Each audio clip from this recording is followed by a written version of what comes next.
Okay, so hello guys, my name is Niall and welcome to another live stream.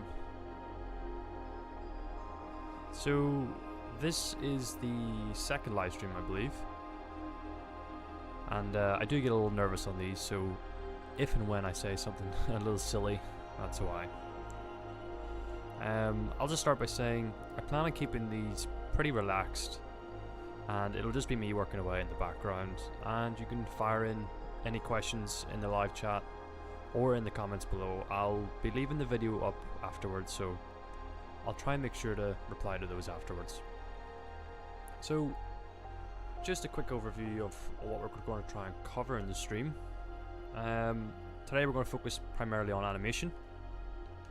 We're going to get all of our assets and animations into the Unreal 5 engine and just prepare them for migrating into the main environment or scene. You should have already seen that in the last devlog videos. So I guess I can quickly just show you how I am planning and keeping on top of everything. And it's just a simple Notion dashboard. We've got a simple gallery with all the scenes, and within the scenes I've got the assets, the mood boards, the concept art, pretty much everything that's pre-production related. Very handy. So if I go into top side, which is what we're currently working on,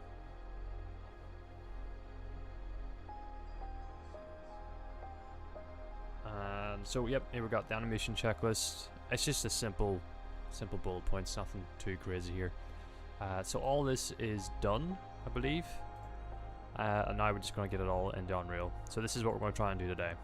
Something simple, and we'll probably be an hour and a half or so. So let's jump into Unreal. We can probably make this full screen, Shift 11, and I'll go on lit for now. Let's go into levels, and I just want to create a new level. I'm going to call that testing ground. We'll open this up. Don't save.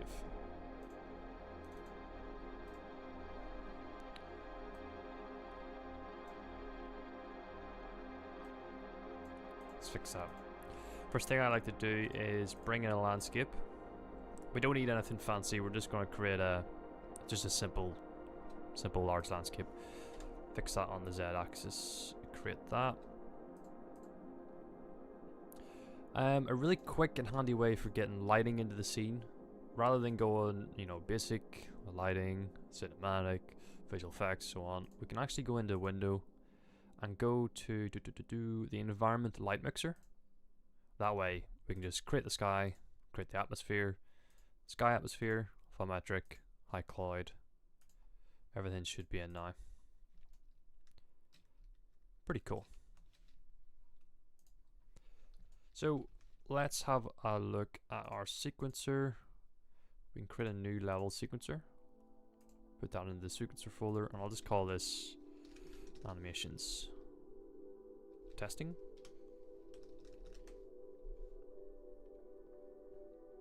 I like to have my sequencer by the details panel. That way it's just kind of tucked out of the way, and I can always flip back and forth between it. So we're just going to quickly add in a camera cut track, and I'll rename this camera 1. Try and keep your sequencer as tidy as possible. In one of my first projects, oh man, looking back, just thinking, how the hell did I get through that project? My sequencer was a goddamn mess. So many cameras, so many objects, no folders. There must have just been like hundreds of items in my sequencer. Not the right way of doing things. And I'll just create a folder called animations. Okay, cool. So I have everything already imported, just to kind of save time and loading screens and stuff like that. So I've created an asset folder. I've got my character. I've got any objects and assets related to that character in here as well. And I'll normally first import a T-pose. So that way I import the model, I import the materials, the textures, and the skeletal mesh. then if I'm using Mixamo or if I'm exporting an FBX file from Blender, I'll export that without the model, so that way I can just copy the skeleton mesh onto that animation data. Saves a bit of memory and it stops your folders from getting bogged down memory wise. So yeah, these are some of the animations that you've probably seen in the work in progress videos. These new ones are in animation, and yes, I want tapping. So we'll start with this animation for the day. I'm going to hit F to zoom to my character. We're actually in camera mode at the minute, so we don't want that.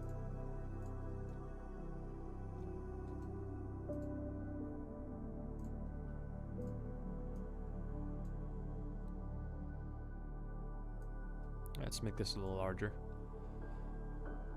So I'm literally just clicking and dragging my guy into the sequencer.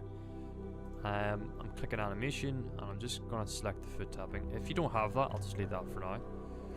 You can hit the camera track on really any of your objects, really. So you can track any kind of anything that has a value within Unreal can be animated in the sequencer, pretty much. So camera track, where is animation, foot tapping. We'll play test that, see if it's working. Yep.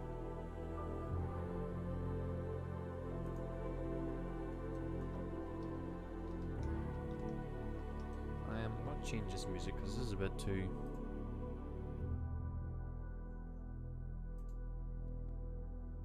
ambient. Let's see if I can get some lo-fi.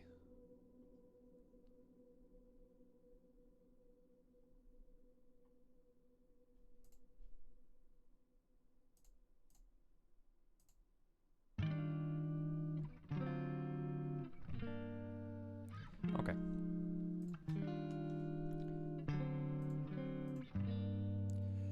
Is our guy animated? Yes, it is.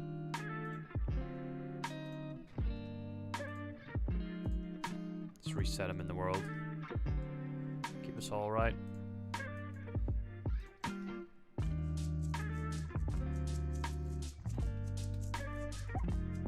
Okay, so I guess I could quickly show you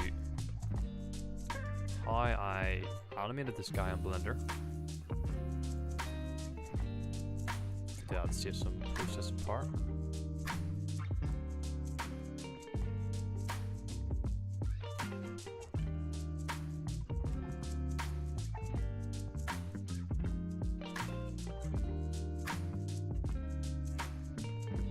Because we're live streaming, things might be a little slow. Oh, and it's on the other screen. Yeah, we don't want that.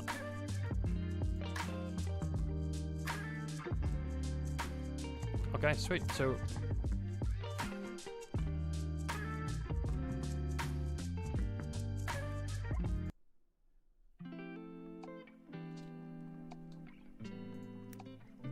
sorry, I'm just fixing the volume on this. Much better. Okay, so within Blender, I just pretty much imported the A pose, which I should have here. Nope. Foot tapping, A pose baked. Okay, we'll just quickly import them.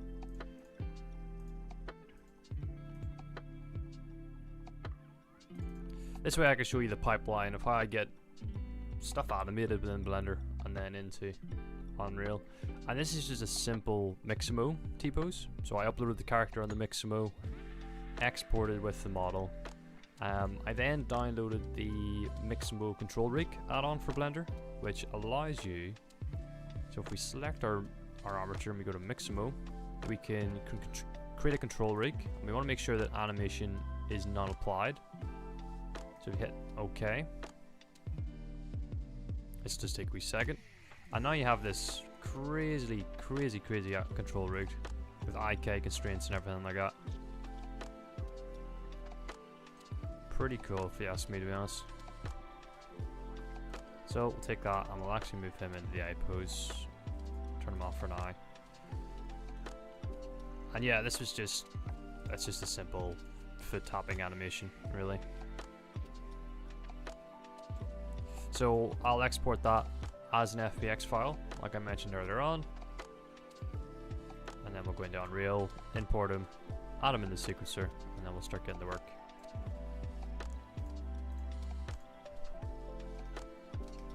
So the idea here is that we're creating a set of animations for the inside of a fire truck, where kind of our team's going to the site, and there's just a bit of a pre-nervous stage. So I'm going to start by setting up my cameras. We'll get one zoomed in on the foot, like so. The cool wee trick with the cameras as well is if we go into film back, we go to 35mm by 15.06, and we get that 16:9 aspect ratio. That saves you having to go into cinematic, you know, letterbox, scale up the letterbox. You can do it that way, but this way, by changing the actual film back lens itself, whenever you're rendering, you get that aspect ratio, so you don't have to do things down the line. Let's fix the focal length. Let's get something quick for now. Let's see how that plays. Pretty cool. I could probably bring in my grids just to keep us right. Alright, so now I might actually just bring in some more cameras. Mess about with that.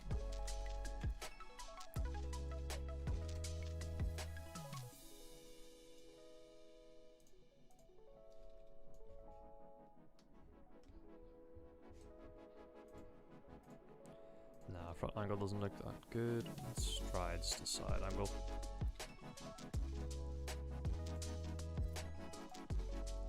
Okay.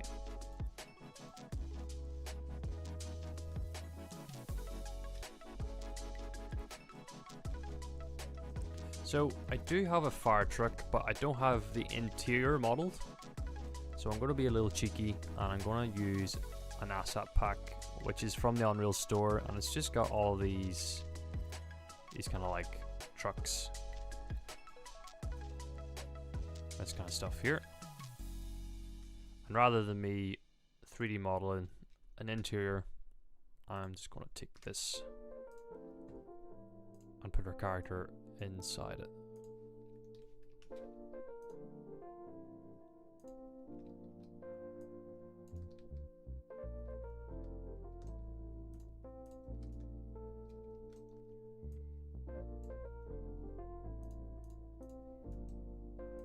We go there. I know it kind of looks stupid with him sitting on the shelf, but this is all the camera's seeing, so we're not really too worried. Location. Oh, I like that, with the kind of grill on the side.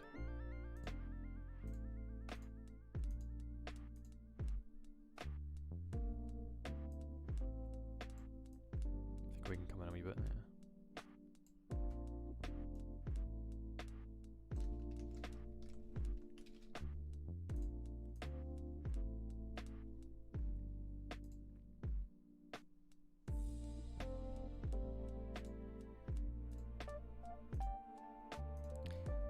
Very cool. Let's move on to the next animation. Let's go fireman.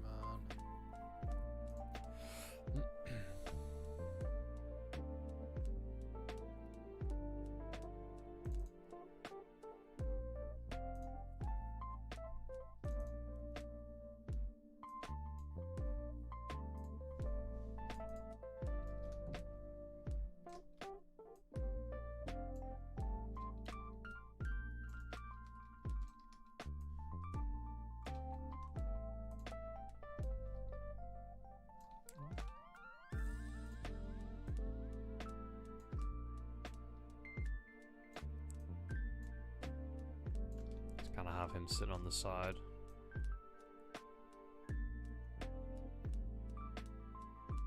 Like so.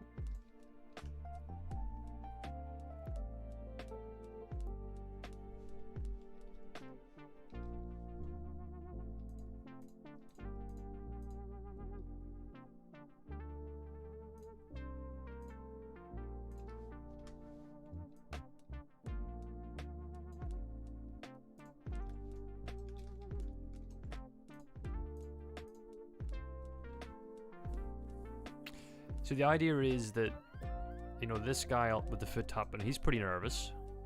Maybe it's his first day on the job or something like that. One of his first major hazards. But this guy's obviously, you know, he's pretty chill. He's ready. So I've just kind of got him chilling. And the idea was put an axe. He's kind of just holding on to it like so.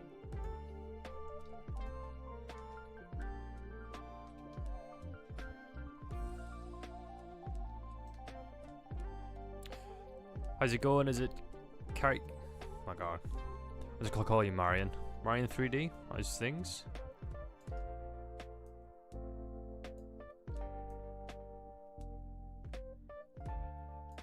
think that is a little bit too big. Go 0.9.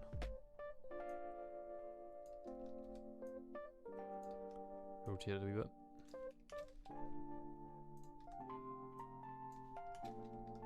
So that should do about right, yeah.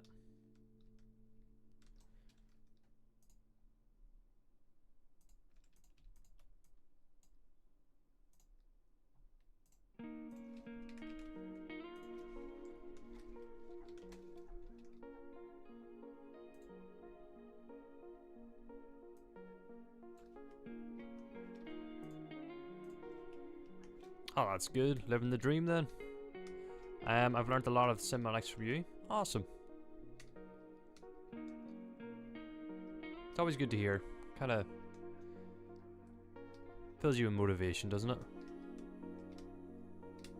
So I wonder, let's see. So this guy is kind of calm, relaxed. So if I end up doing a lower camera angle, that's kind of a power angle. So if you think of, let's see, let's try and think of some famous films. Yeah, Star Wars. Let's go with Star Wars. So you think of any time Darth Vader's on screen, a lot of the camera angles are low down and kind of looking up at a slight angle. So that's kind of creating like a power dynamic for the viewer. If I go up, it also creates the same vibe, but it's in the opposite direction. So we can kind of mess about with this. We'll just try a lower one for now, but for some reason we need to fix the camera lens.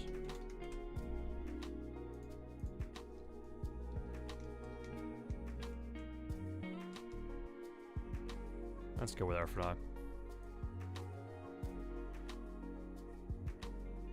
And of course, as time goes on, we'll start adding in some more dynamic assets into the background.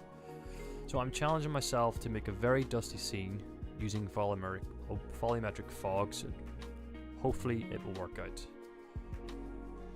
So I'll tell you what, I'll actually go to my volumetric fog here and give you some pointers. Okay, actually let's clean this out because this is getting a bit messy already. Landscape, atmosphere, volumetric cloud.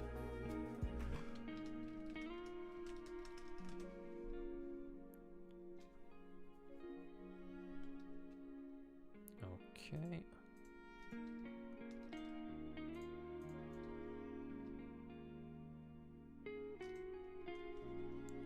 So let's create a basic spotlight. And we'll put the strength to 40 for now. And I'm going to go into my height fog. I'm going to search for volume, so VOL. And you want to enable the volumetric fog, so that's pretty important.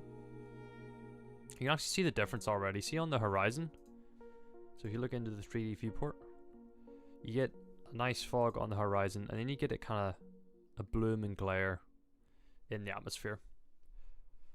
And what that's doing is it's scattering the light. So light, shoots off in a straight line, but then it hits, particles and objects, and then it kind of starts to bounce around. That's what's actually creating that volumetric effect. And to increase that, I guess, to increase the bounces without really ruining your system or damaging your GPU, we can go to the extinction scale and you can start to bump that up. 5 is kind of probably something you want for, was it a dusty, yeah, a dusty scene. I would go 5, anywhere between 4 and 5. Not 45, don't do that. Pretty cool. And then you can mess with your view distance and your start distance. And then another wee tip, so why I brought in the spotlight is if you go to volumetric, oh, before I got it down, you can increase the actual volumetric light of individual lights. We'll set that to 8, and you can kind of see you start to get those God rays. Pretty cool, huh?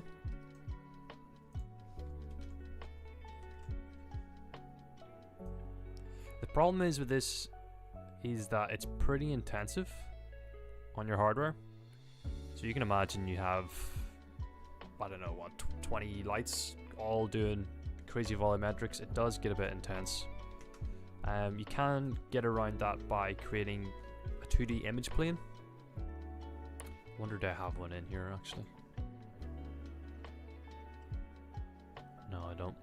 So essentially you can create a 2D image plane that is black with a white mask, and then you can actually use that as a screen projection and then emulate a fog plane without actually having any volumetrics. And because it's just a simple image plane, there's no, you know, crazy volumetric calculations going on. It's pretty handy, look. Well, Andrew, how's things? I kind of forgot what I was doing now. Oh yes, I was messing out with cameras, but let me fix this. Just reset everything here.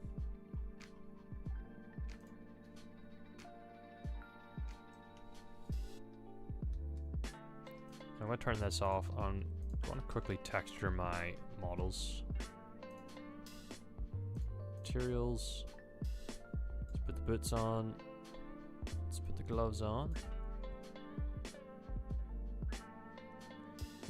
Being the genius I am, I kind of messed up the textures and the materials. So the parka, which is the jacket, is actually the trousers. And the trousers is actually the jacket.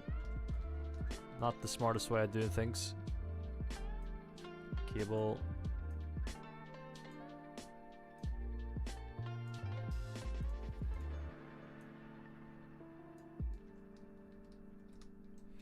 And helmet. So at some stage, I want to get the glass on this helmet separated, because we're going to import the metahuman magic, and you know, we can't really see through that, so we need a transparent glass plane. That's pretty simple. That's just a matter of assigning a new material to it. Okay, well, he's textured. Boots. Parka is the, yes, parka is the trousers. Oh, I need to fix that pronto, because that's just, that is an unnecessary headache.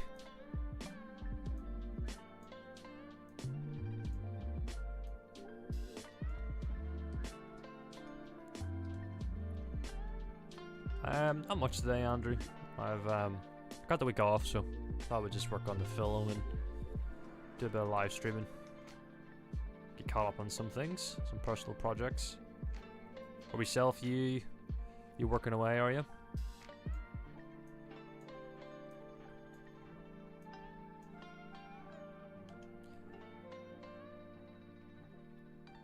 So I recently learned about making a 3D object a container for volumetric fog, but I haven't watched the full tutorial yet.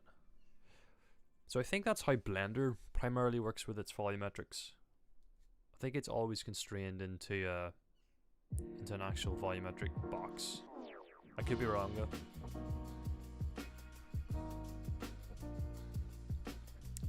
Can you do volumetrics with the post-processing volume? I think you can.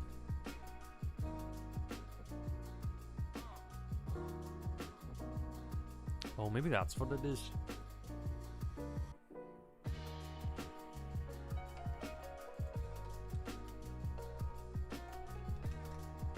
See, I don't normally do my volumetrics this way. I normally just do it on, why would you do it? As a master file? No, globally, that's what I'm trying to say.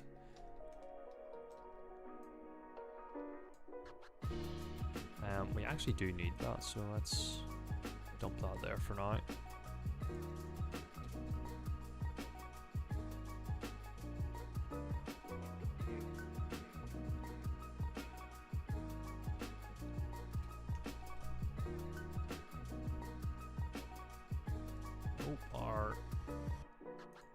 I'm pretty sure I actually textured that.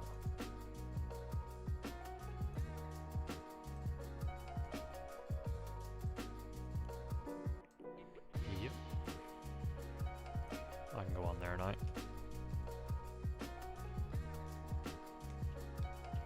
I actually learned this really sneaky tip for like adding in extra detail with your normals. It's so stupidly simple. Essentially, your normal goes into a multiply node, and then you can jack up your normal.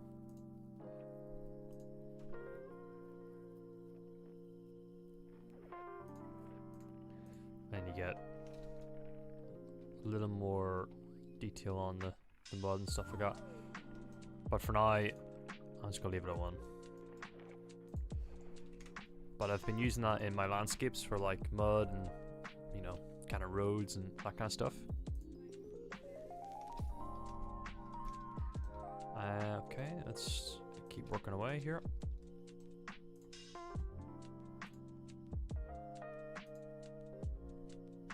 I think that can go lower. I think that could zoom in, go to 40.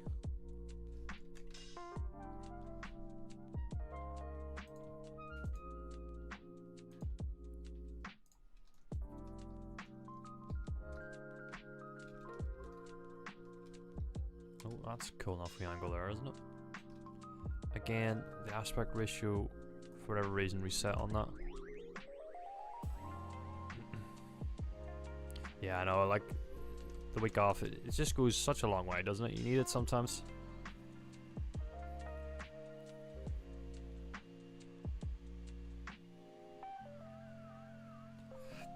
Do you have any thoughts on mixing lit and unlit materials in a scene?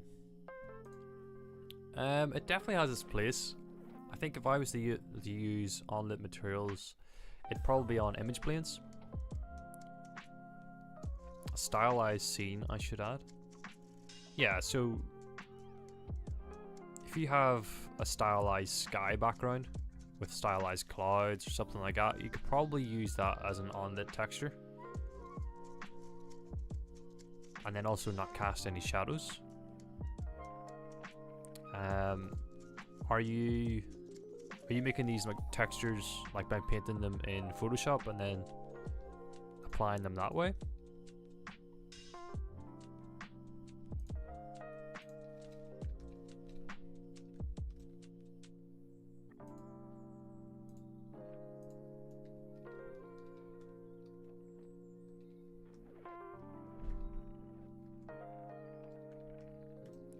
Okay, I've actually got through this pretty quick, so the next animation set is the drivers. So what I'm going to do is I'm going to put these guys into a folder, and I'm going to call them truck interior waiting. Turn them off.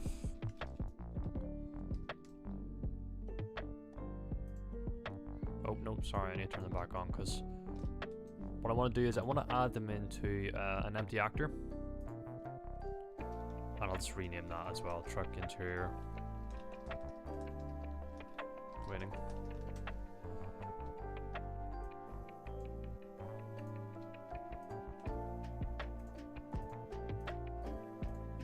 Just make sure everything is a movable object. The garbage should be alright. The axe is static, so let's fix that. So now if we put this into the empty actor, what we can do is we can move everything as one whole unit. But I did mess up, so we'll fix that. Just reset the axis point.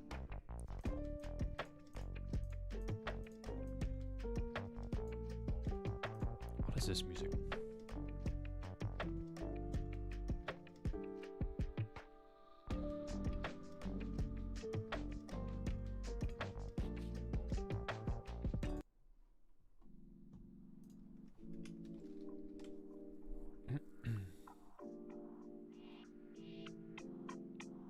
So hand painted, that's pretty cool. I'd love to do something in that kind of genre.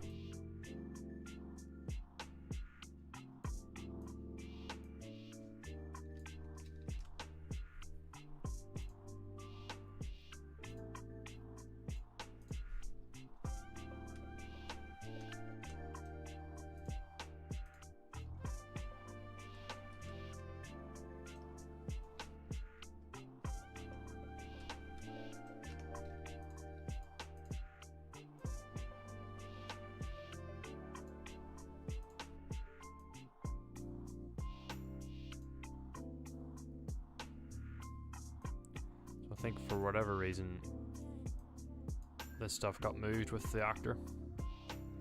There we go. Something quick and dirty.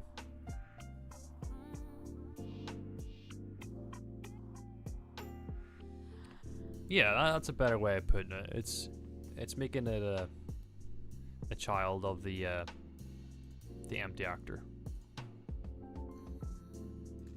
Which just makes it easier. Say we want to animate this car going through a scene without having to animate all the transformation data of all the objects. I wish I had known that last week. I know I wish I had known that before as well. It's such a simple, silly idea as well, isn't it? You know, before I would have put these all into a group and into a folder. Oh, it's just a mess. Like, it's always the small things.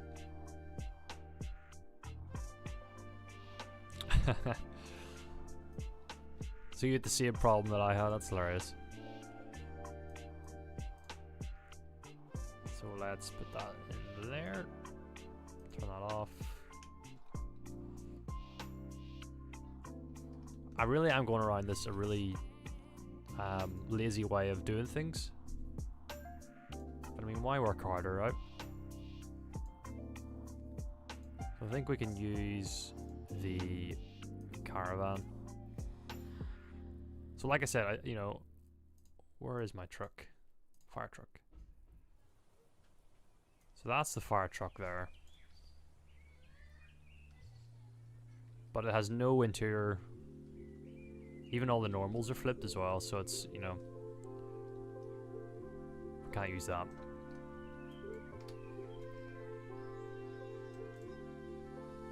So our firemen are going to be driving a caravan for a while.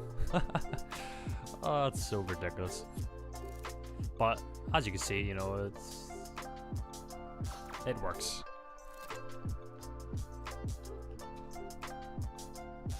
So we're down to missions. Animal driving. Well, this guy's kind of half textured already.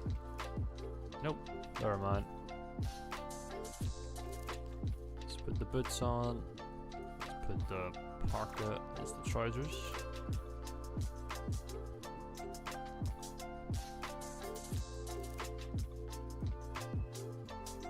No.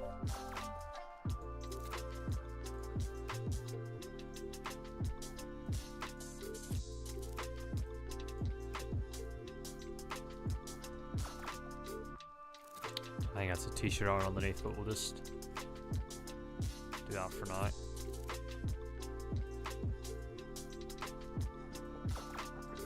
So Alt-J is the hotkey to get top view, just in case. And then Alt-G is game view.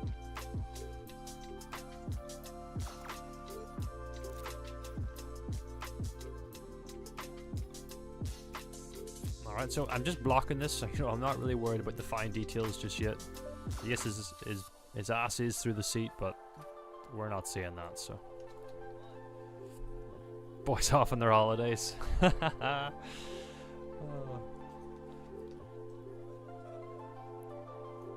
I think that should be harness. There we go. That is so funny, isn't it? But I'm thinking, you know, this camera angle, you know, and over the shot.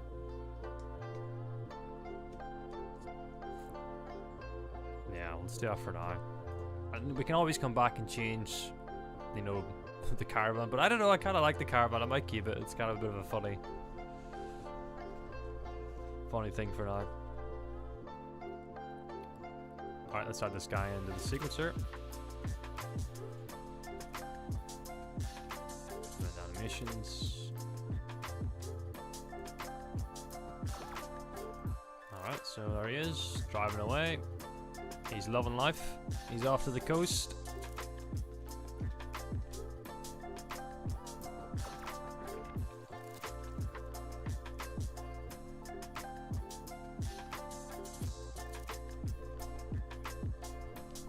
Oh, I did not know you could do that in Unreal. So a two-sided material. There we go, I'll have to do that in a wee second.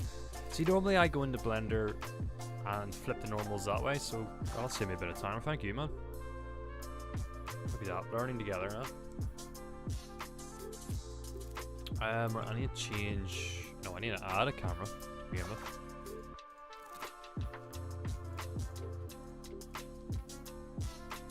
Tell you what, I'm actually going to call this camera set 1.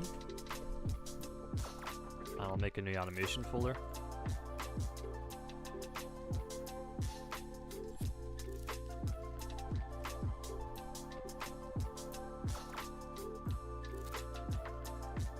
Folder, and let's say truck. It was a truck waiting, wasn't it? Yeah.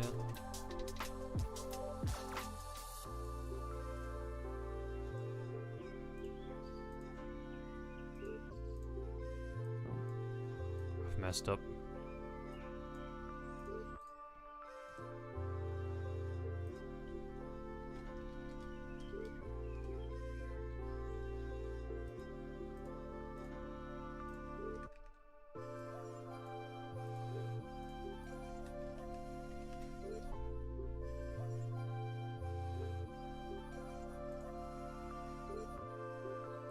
The secrets of Hollywood. I know. Do you ever see like behind the scenes of some stuff and you're just like, what? Like 90% of it's fake.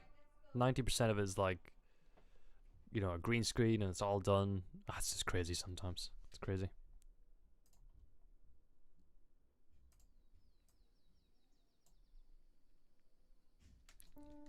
So this one is for here.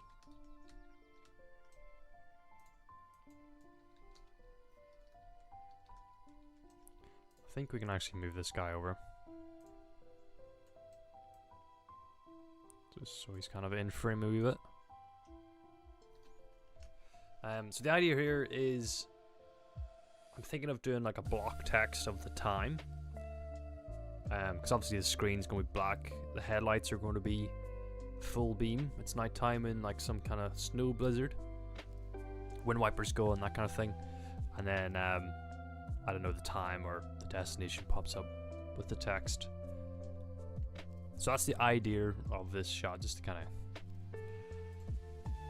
fill these in. And now we need the passenger.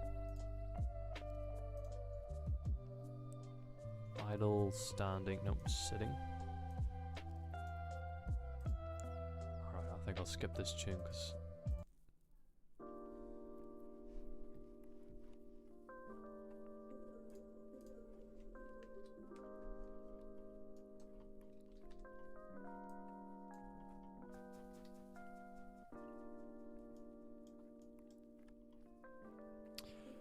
behind the scenes of the new Barbie film, and yeah, it was not fake. Wow, they made everything. That's strange, because that's kind of a film you would expect a lot of stuff to be CG in it.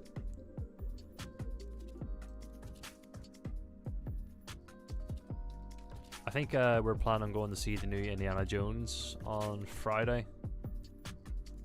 And there's some funky deepfake technology going on in that film as well.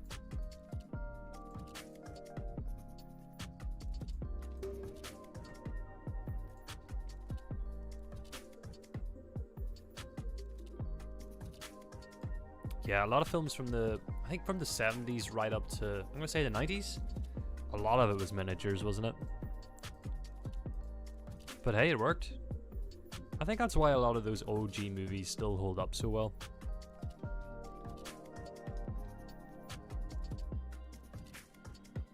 And it's the same with matte paintings. Matte paintings were used an awful lot, weren't they?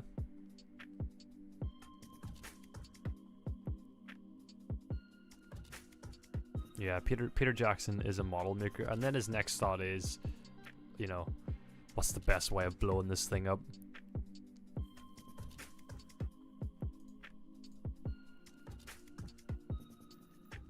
It's the same the guy who does the not the Terminator, the Transformer movies. Who's that? Is that Michael Bay? Oh jeez, you give that man any type of set, he's got dynamite ready to go, doesn't he?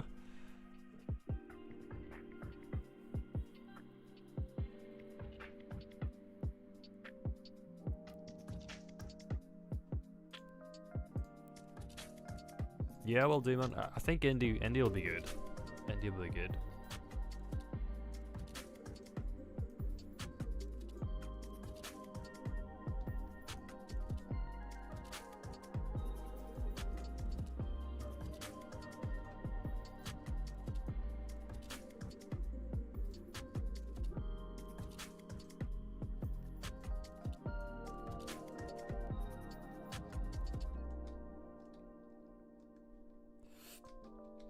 Okay, good to go.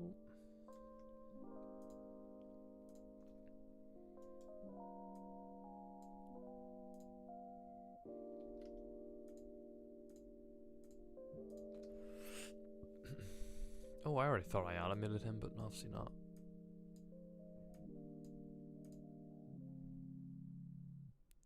Animation setting. Alright, there we go.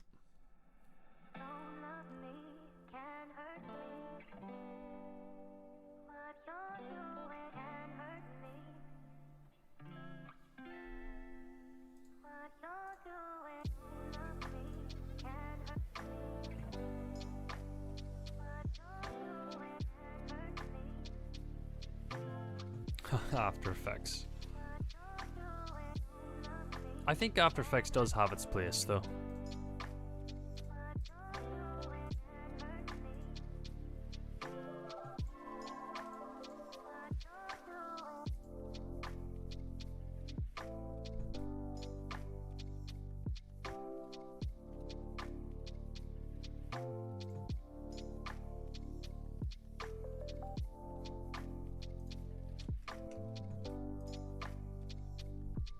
Let's just put this in a folder real quick.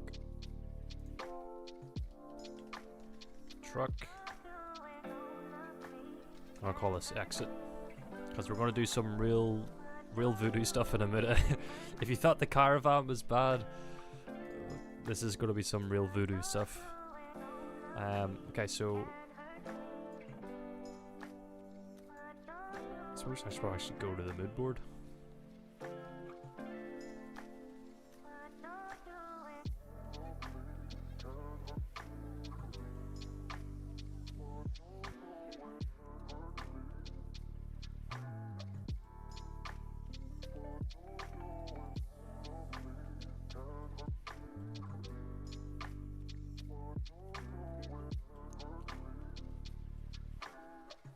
Where are we?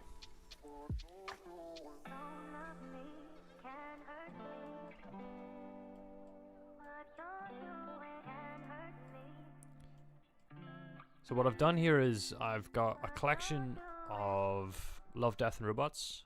So just a load of screen grabs from their films, and then I've got a load of AI art.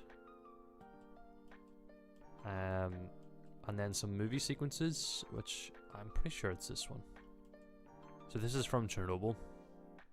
So this is a great way to, you know, just kind of taking screen grabs and then emulating them into the film. So now we're working on, I think, these ones.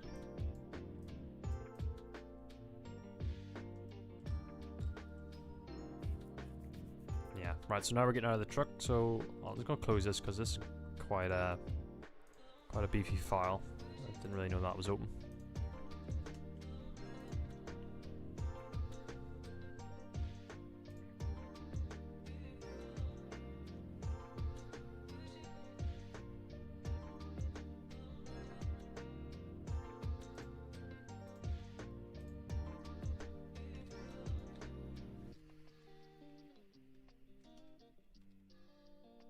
So I actually think we can bring in the fire truck now because our camera's going to be outside.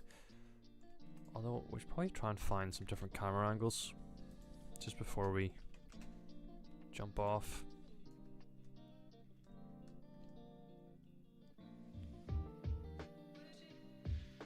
I mean, that could work there. Should we go lower maybe? Yeah, I think we should go lower.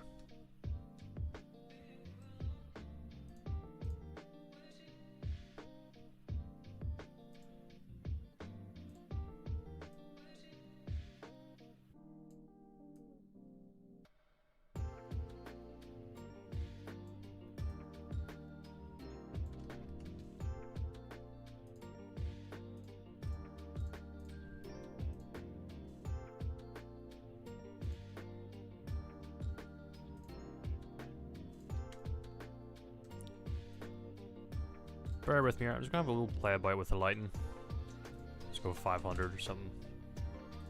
40, oh, not 400.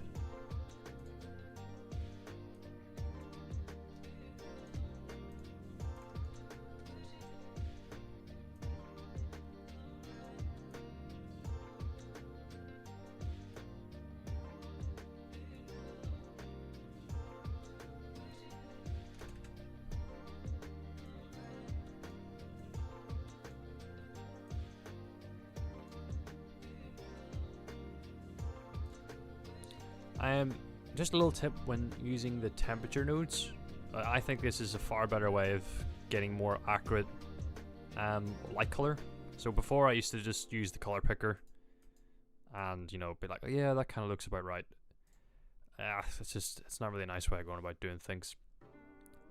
If you're doing a daytime scene, you want to go about 5100. If you're doing a nighttime scene, funny enough, it's 4100, which actually looks orange, but when you color correct it, you get kind of realistic moon data. Or not moon data, moon color, moon, you know, moon hue. Vintage lanterns, 1400. Fires could be 1400 as well. And then if you combo that with, I think it's 2800, you get, you know, kind of the core of the fire, which would be 1400, and then 2800 is the kind of illuminance. Pretty handy. So let's go 1800. The idea is our guys are rocking up, you know, in like a big fire at nighttime.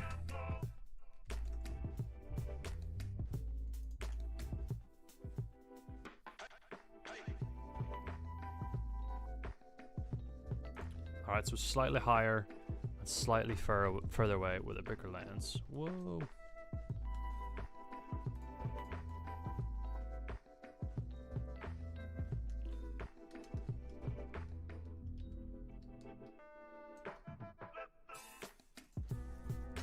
Let's see, go 85.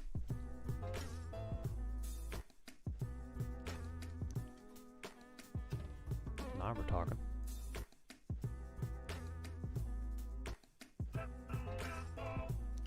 Great having a cinematographer in the chat, isn't it?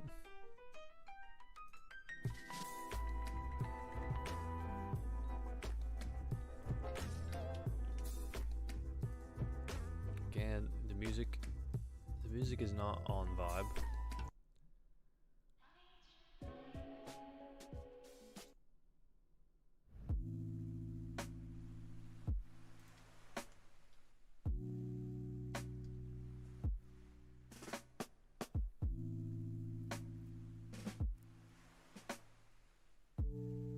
Yeah, that makes much more sense, Andrew.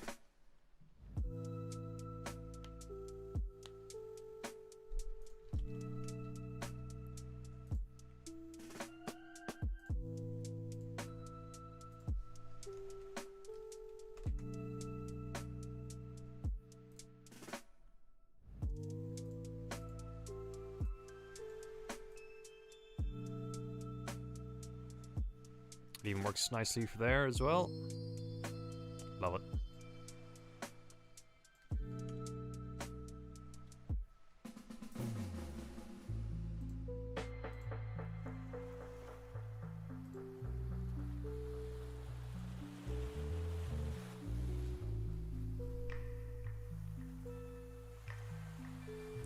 Alright, I guess time for the voodoo.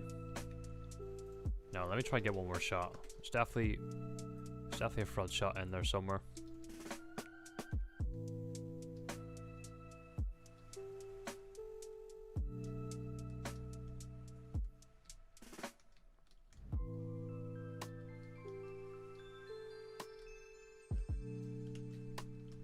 Let's leave that there for now.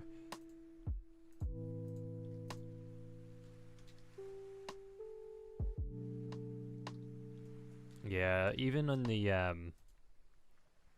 interior shots.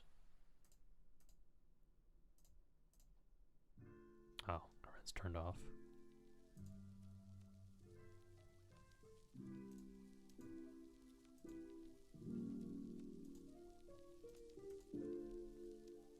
I feel like a camera shake on that would be juicy. On that one there. Because that's quite a static, isn't it?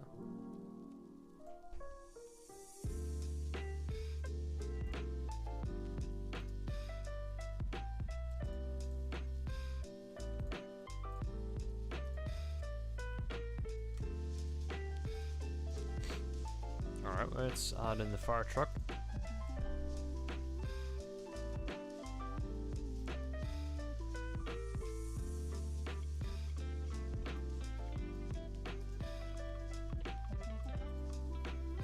I do need to get this textured at some stage. It's just kind of got, you know, bare minimum block textures.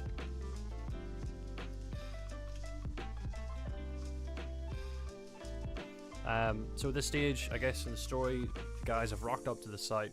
They've parked the truck. Well, now they're getting out, and I guess the main, not the main character, but you know, the main hero, I guess, kind of stops, looks at the fire, and we kind of get this hero shot. So that's what we're going to start creating now, and we'll create a new folder with assets inside them. And I'm set 3.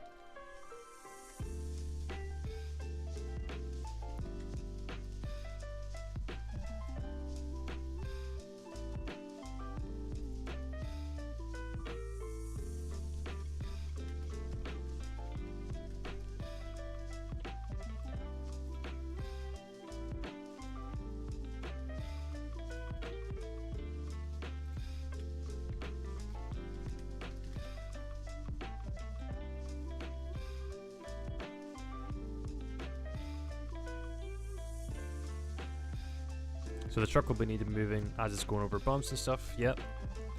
Yeah, the movement definitely will add a lot. A pothole simulation, dude.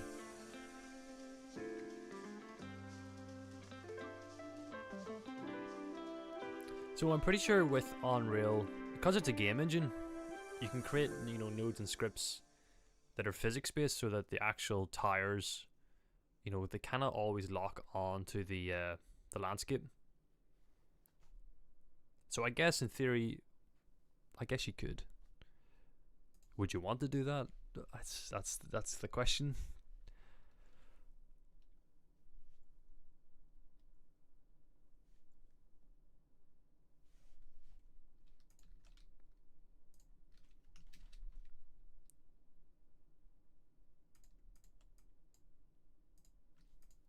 Truck exiting. Yep. So let's get camera.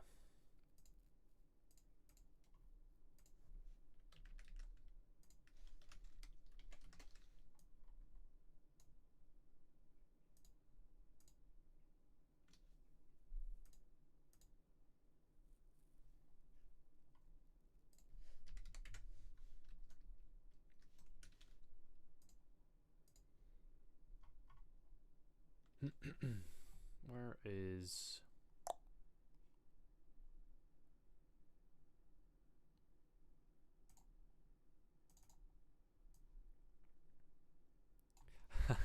I just already know this is gonna look so derpy. Let's just get model textured first.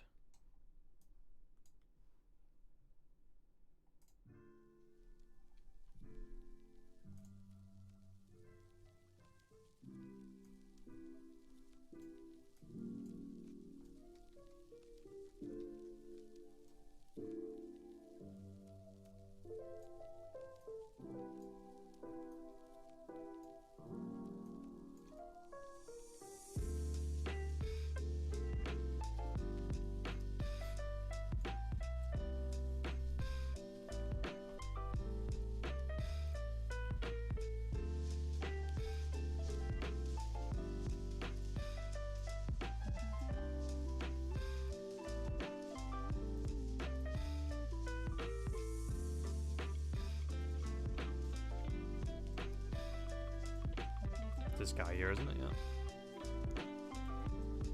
So what way is he getting out? It's going that way.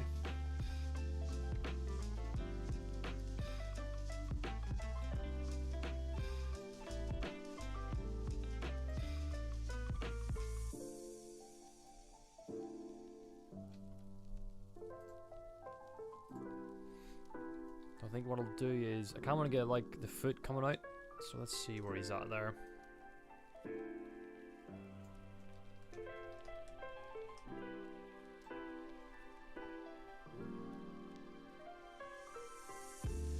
Yeah, it should be on for another half hour or so, Andrew.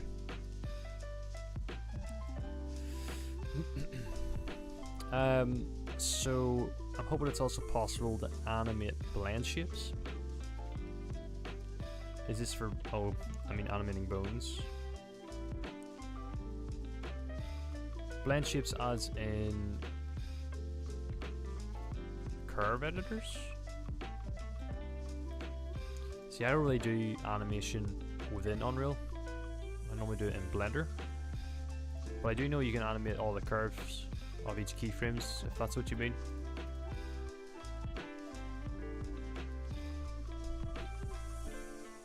I could be wrong. So yeah, let's have that come down, and then there could be a camera there.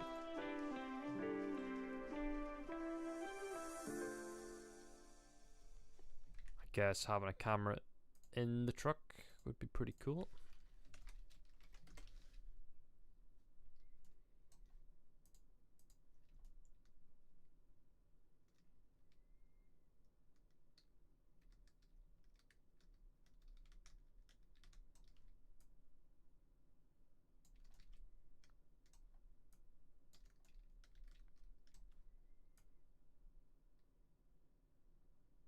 I just kind of want that. I think I'd cut there,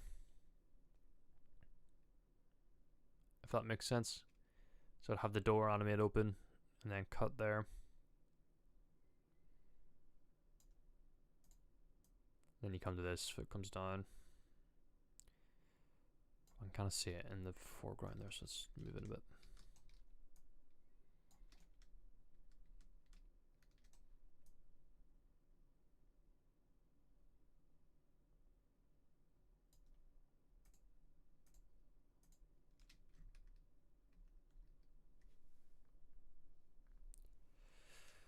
So for animation, it's a mix of Mixamo and what's it called, Rococo. So I don't have a Rococo suit. I've been using the AI tool where you upload a video. It actually does a pretty good job, but you still need to clean up an awful lot of it. So generally, what I do is I take the Mixamo rig, I apply the IK rig, and then copy the Rococo data onto the Mixamo, and then clean it up from there. It's a lot of moving parts, but it's, a cost-effective way of doing things.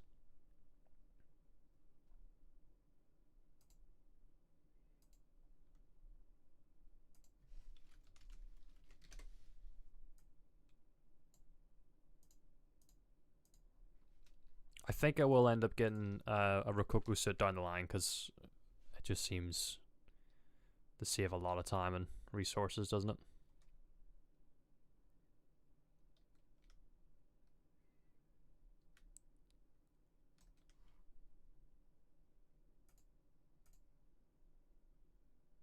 Let's change the music, maybe let's have a look at the ambient stuff.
So where are we?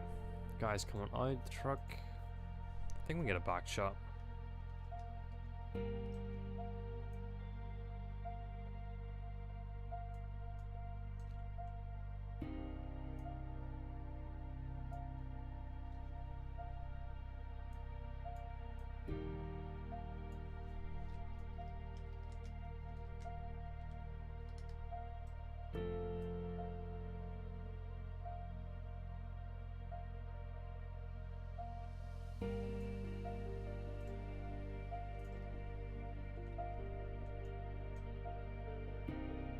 I might actually keyframe this one. So I might bring the camera close into the back of this guy and then end roughly here.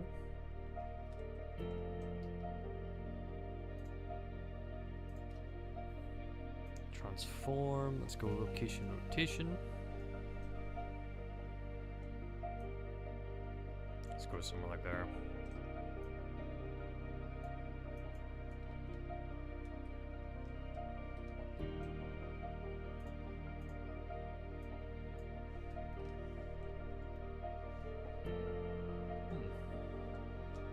Normally works.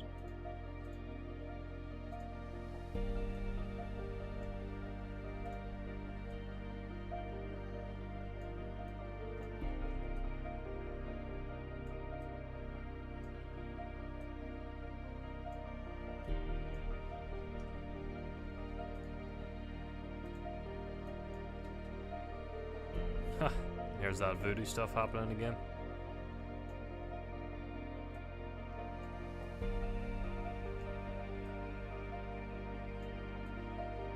Again, I just want something quick.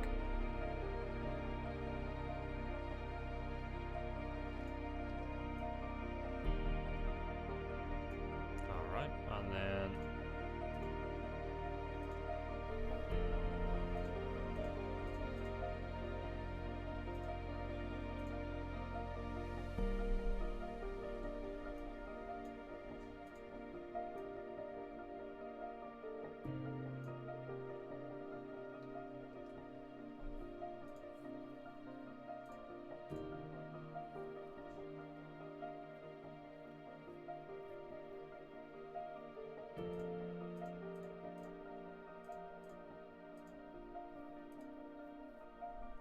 the hero shots. I think this is our last animation, you know.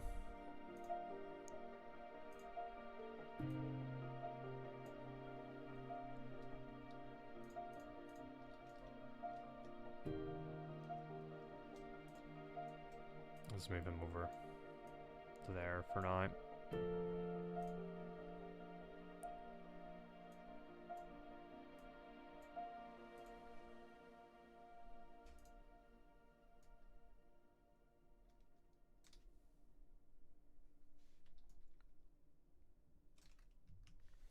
Yeah, they work quite nicely, don't they? It's such a silly way of just getting a little bit of detail.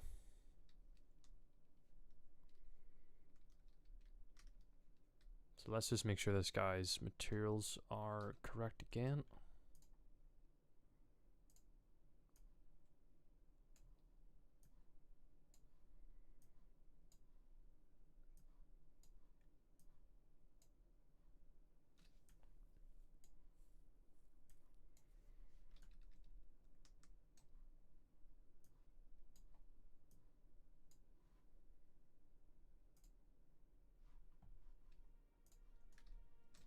Hang on, it's the same song.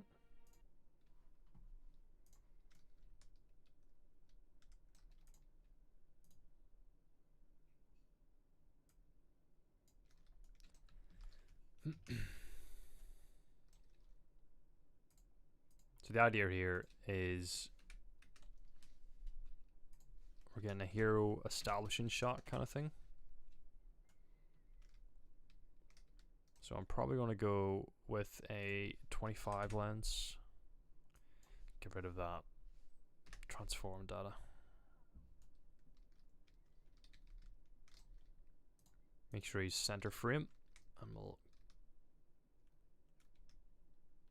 set it about there. I like to have the horizon on that lower third. Keeps things nice and symmetrical for me. And I think, let's see, I think we could probably add the axe in here, couldn't we?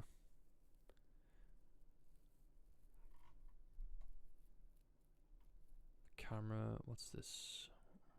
That should be like that. Animation. Let's add in the axe.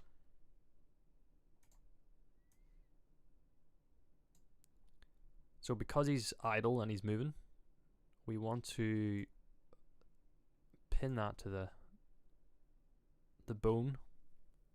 So if I remember how to do this, it is, oh well, we need to add it into the sequencer. So track, attach, idle, and let's see, should we try the left hand first? So left hand. And then what you need to do is you need to reset the transform location. And I think we could probably get in closer.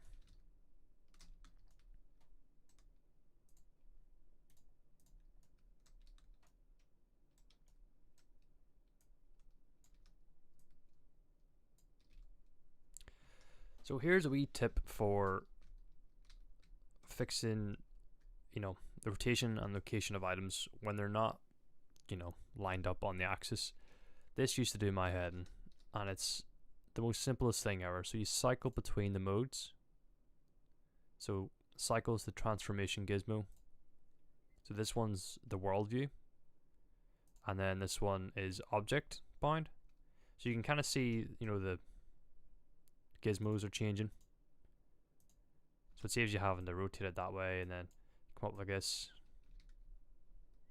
You just change that.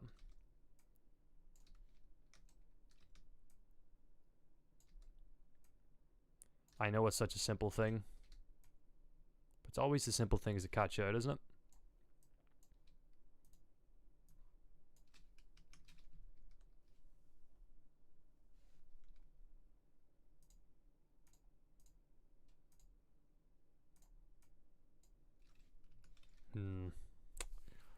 I don't know, I'm not liking the left hand.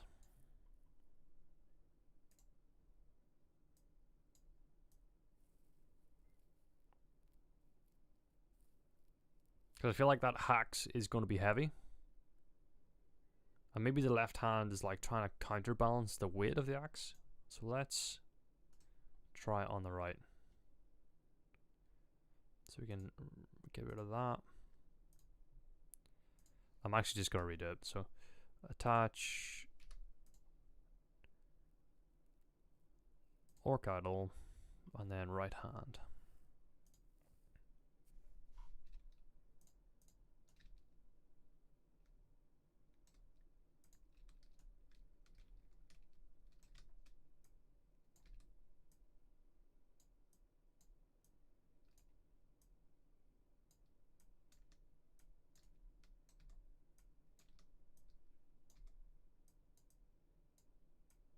We just go somewhere like that for now.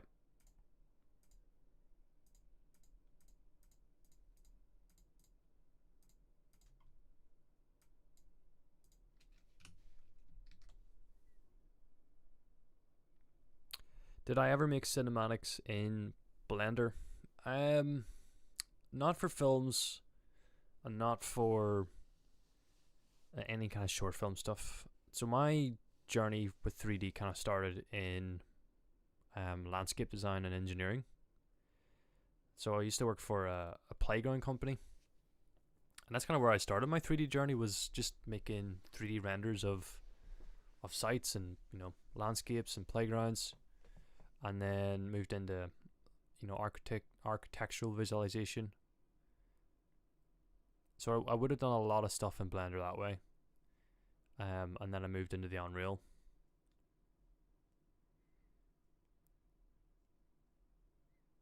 For a hobbyist, I just feel like Unreal is quicker, especially when rendering stuff and getting something that looks nice in real time, because obviously it's a game engine.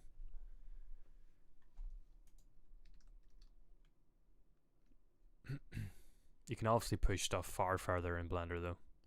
Is that how you started? Did you start in Blender?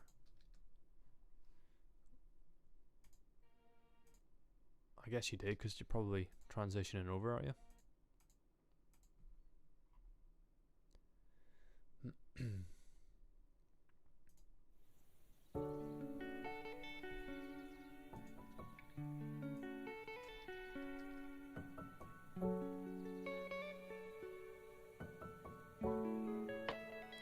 Nice, okay. There's our hero shot.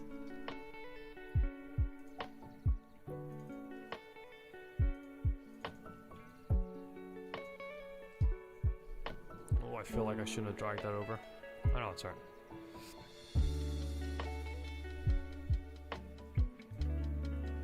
This is not the final asset. I'm just gonna put this down as a wee placeholder.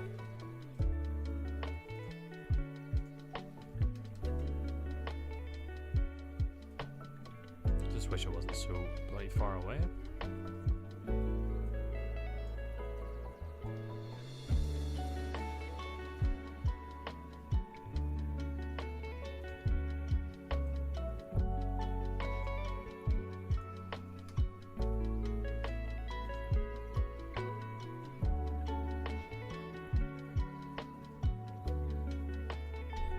So how long have you been using Unreal for?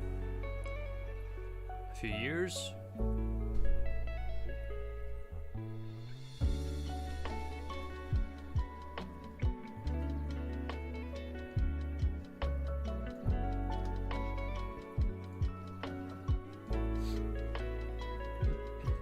Kinda just want something simple here, like a little door, just to give a bit of reference.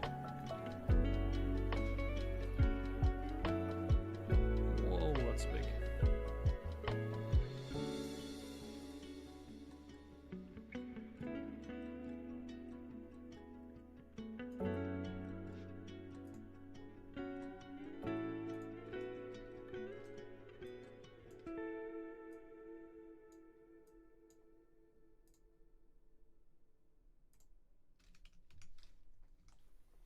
Well, that's the kind of idea.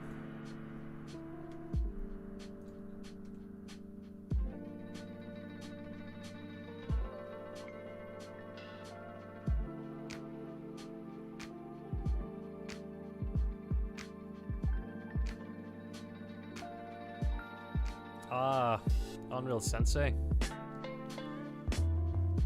Classic, isn't he?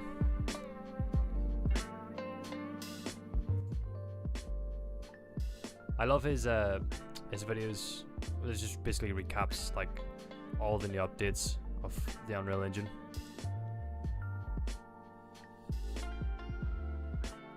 The dude knows like so much. Oh, excuse me. The Unreal Bootcamp? No. Is this a course or a community challenge? wee Google. Unreal Engine Bootcamp.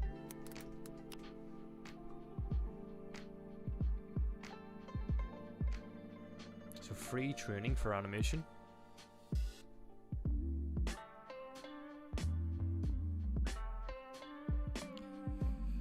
Yeah, the Unreal Sensei channel is more for game development, isn't it?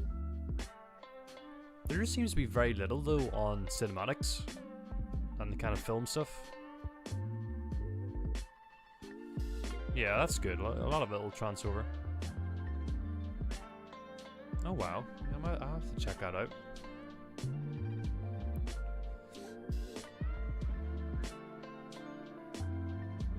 I would love to get into game development.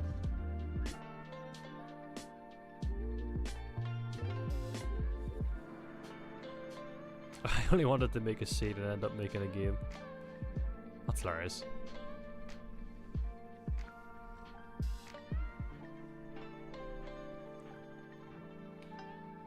That's another thing as well. I don't really see many people using Unreal just to create 3D art. I feel like that's something a lot of people might be sleeping on.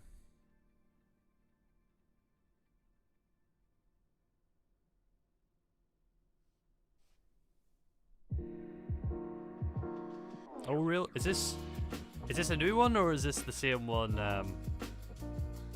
from a while back? It was like some time traveling. I can't remember whether it was into the future or it was into the back. I can't remember. Ah, same one then. Yeah, no, I would absolutely love just to get lost in a project like that. Because game development and creating a game, it just covers so much, doesn't it? I love that. It's new territory, it's known territory.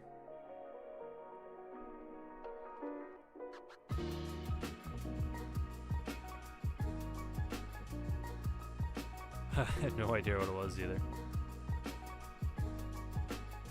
I'd love to create like a top-down RPG maybe type game, or how about a top-down extraction looter shooter?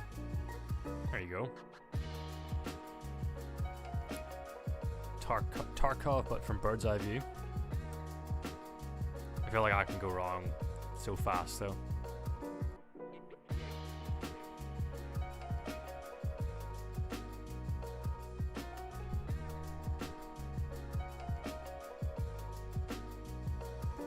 Right, I actually think we're out of animations here, so that is scene one. That's scene one animated, pretty much.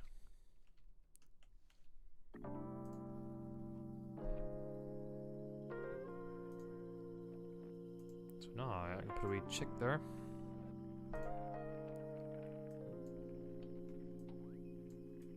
I'll just turn these into to-do lists, to be honest.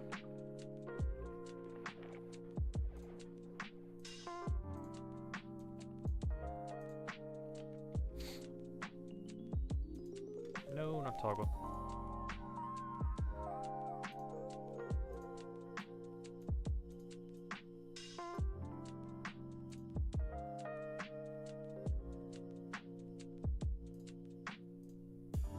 Nice.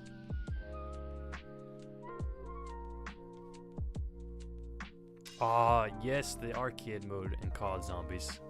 I knew there was something like it. That was so much fun, especially in the OG Black Ops, because it kind of just got thrown at you out of nowhere. I don't know if you remember that. I think you maybe complete the campaign, and then you get thrown into the arcade zombies. So much fun, so much fun. Yeah, I feel like something like that would be pretty cool with the Tarkov dynamic, where you go in and extract.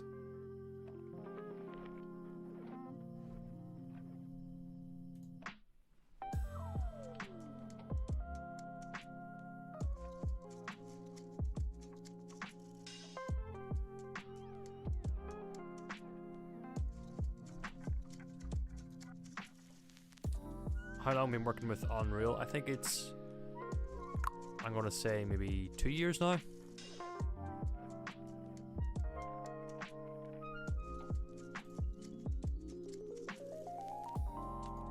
Yeah, I think it's close to 2 years. Shall we make it happen? I might have to send you a phone call, Andrew, because I was talking to Jordan about it last night, and he's thinking about doing something similar. So it's looking that way that we're going to get lost in a project like that. It's been great chatting with you as well. It's actually good timing because I think we're going to close up shop. We've hit all our milestones. We've got all our animations in. So we'll end the live stream for now, and in the next one we'll maybe start migrating all these things into the main environment and get everything tidied up. So it's been fun, guys. Thanks for popping by, and I'll see you all in the next one. Take care, everyone. Alright, see you soon, folks.